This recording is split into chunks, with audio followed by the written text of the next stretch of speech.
maximum rattle. Right, let's give it a go, first cast. Right, let's give it a go. Hairish little position here. I'm just dropping it off a little rocky ledge. We'll try and use that tide.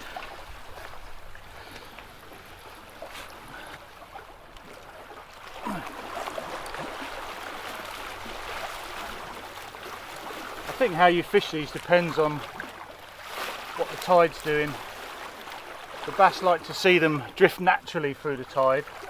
I'm just going to use the arc of the rod to spring it back in. Yeah, they look quite good. I've got the advantage because it's slightly deeper water of just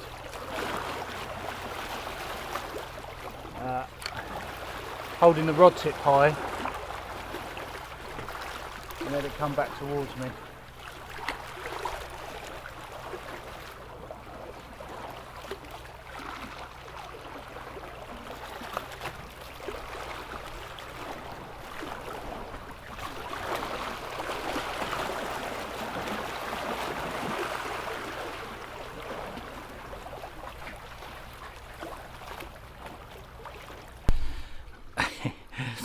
These are a little bit big for these truss end ones, these extra large, and you can see how tough. You can see how tough that plastic is. Look, just wanted to go in. It's not going in. Go on, in you go. I'm waiting for that thin bit to break the surface. A little bit unorthodox. There's no room for the big ones. I'm going to go that way round. The bass won't really be interested in a dead prawn. I've fished prawn before and they really like the ones that are kicking, the big brooder prawns that are kicking, so just trying to replicate that under that float if we can. They'll certainly hear, or if there's fish there they'll be intrigued and come towards the clicking sound, but you can't really see on this, but what I'm doing is watching the bead, and the float sort of cocks itself a little bit. And what I've got there is a bit of a scum line, which is sort of where the tide's running past this obstruction, and then just occasionally click it up like that. You can almost do the fly fishing thing and then let it drift back. I really want to be in that run of the tide out there. Just going to drop that in.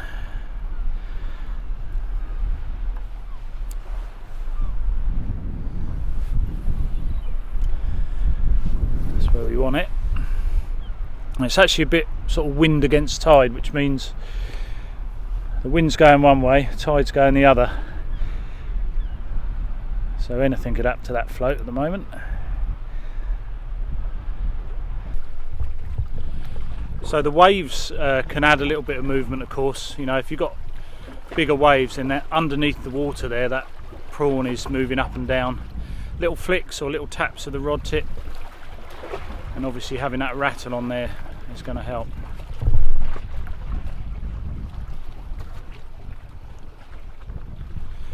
Sometimes I'll just drag the float back.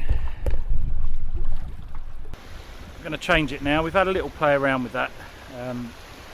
We did actually lose one, so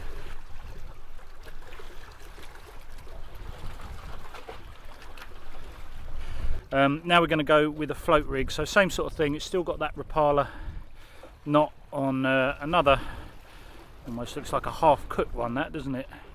That's attached to a float rig, and all I've done there is attach a simple float rig, one bead, one stop knot.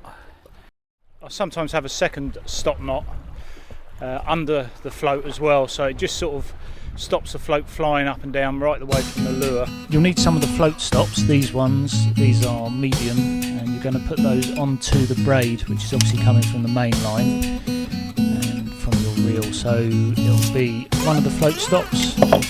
You hook those on, they've got like a little loop thing, a little metal loop to put that on, and then you put your bead, and then you put on the float. Now the float needs to be a weighted float, and you can cut out any extras that it comes with, usually with a little stick thing in the middle, which is pretty useless for what we need it for. And then the bead on the other side, and on the other side of that bead is that float stop. So the float can move up and down perfectly well. Don't use a swivel. The bass won't really be interested in a dead prawn. Fished prawn before, and they really like the ones that are kicking, the big brooder prawns that are kicking. So just trying to replicate that under that float if we can. They'll certainly hear, or if there's fish there, they'll be intrigued and come towards the clicking sound. But what I'm doing is watching the bead, and the float sort of cocks itself a little bit.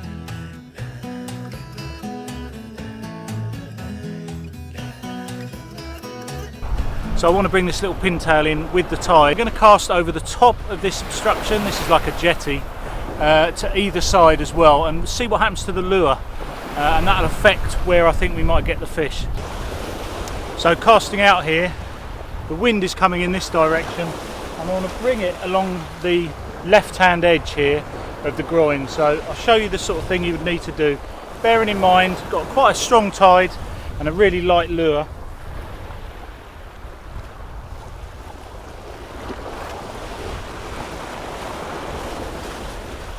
Okay, leave it. So I'm just making sure that the line is off the concrete. Same applies if you've got rocks and things like that. And I'm just letting that drift now, and you've really got to concentrate on the drop. And this is where the lure just sinks through the water table, and it may well find the depth of bass fishing on. Okay, I'm bumping on the bottom now, and that's enough to bring it up. And that nice light lure, I can now feel that I'm in touch with that. Now look at my rod tip.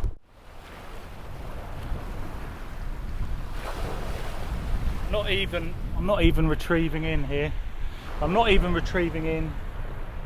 The tide is doing all that work. Just holding the rod quite lightly.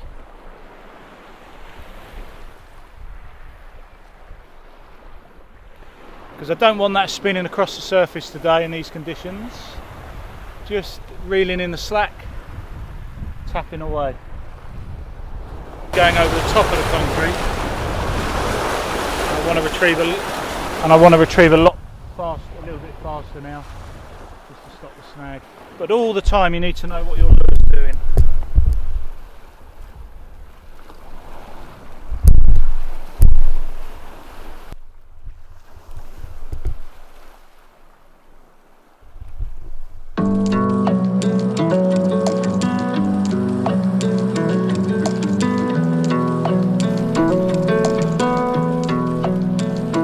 Fishing with one of these today, one of these stick baits. This is a pintail Savage Gear. It's got a weight on the hook, and it's also got a rattle in there.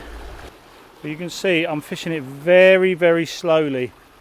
It's quite buoyant. I know it's got a weight on there, but it is quite buoyant. It very quickly comes to the surface. But we're in the middle of the day, bright sunlight. I'm just going to drift that nice and slow. Not ideal conditions, not perfectly clear. The ground we're fishing over is mixed ground, but it's got these big boulders, so you tend to feel the lure sort of dropping down one side of a boulder, coming up the other side, and you get to know what that feels like on the braid. And varying the retrieve, little sort of taps with the tip of the rod. The water is it's a bit cloudy, isn't it?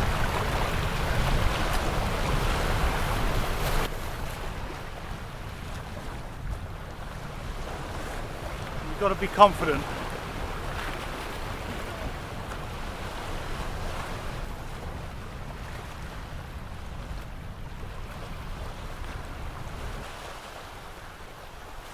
Little taps with this one. It will soon rise up the water, so just want to let it sink down, and little taps.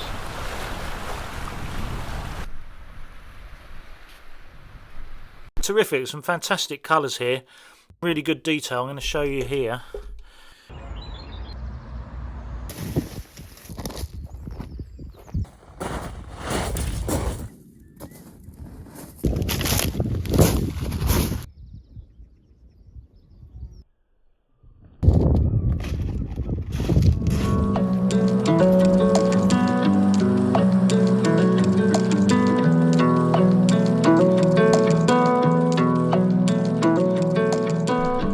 helps a little bit, the plastic in the heat.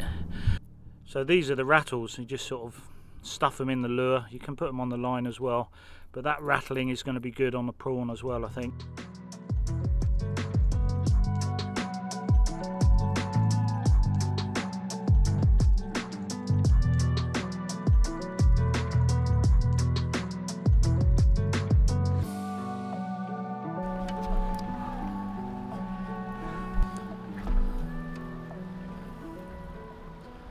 Oh. After I've finished the session, washed down the gear, I do like to update my fishing catch report book. It's a great way to look back at previous years, and you do start to see patterns. For example, I never seem to do well in northeasterlies, like we've had a lot of recently. You can now borrow your own version to fill in on Amazon. I'll leave the link underneath. It is a really handy way of recording your sea fishing catches.